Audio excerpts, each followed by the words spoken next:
beauty of Door County camouflages the challenges faced by our neighbors and friends trying to live and work here year-round.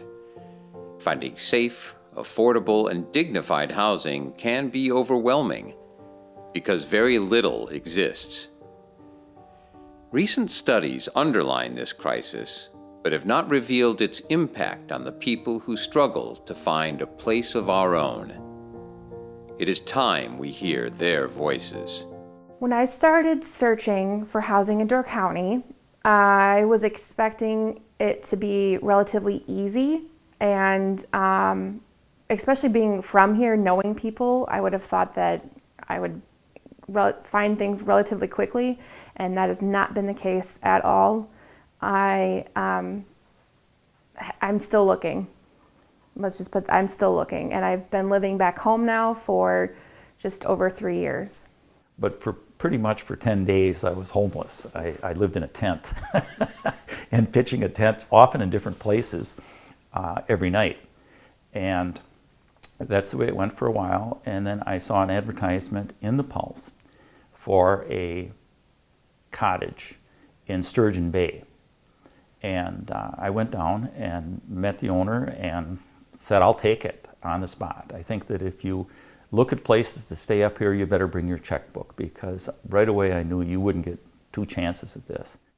The quality of the housing that those of us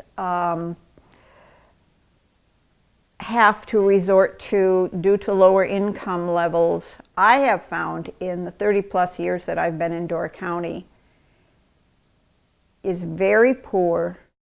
I don't think from the time I moved in to the time that I left that the heat worked. I could see through the roof, and I'd lay down in my bed at night and I could see the sky through the ceiling. And again, mold everywhere. Everywhere you looked, there was mold. Mold everywhere. And I ended up living there because it's the only place I could afford for maybe 5 months, and I got sick. And I said, that's it.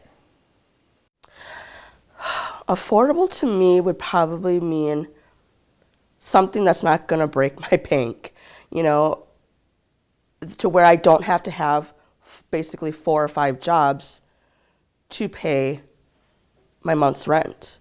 You know, affordable to me would be, you know, $600-700 for a 2-bedroom or even a 1-bedroom.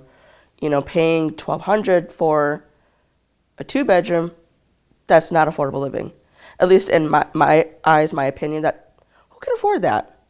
In the community we live in up here, which is, as we all know, tourism is one of our, you know, it's a big engine up here.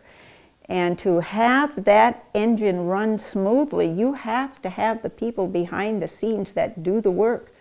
And over the many years that I've been here, so often these people do not have a place to live, and they actually will turn around and go home. I've seen it happen.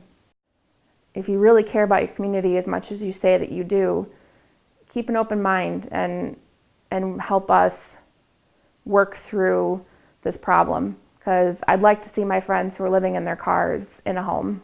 I'd like to see their kids not have to move every 6 months because there's no year-round housing. And that's really the big part, is just remember who it is that you're forcing to sleep in a car at night. It's the woman that sells you your prescription.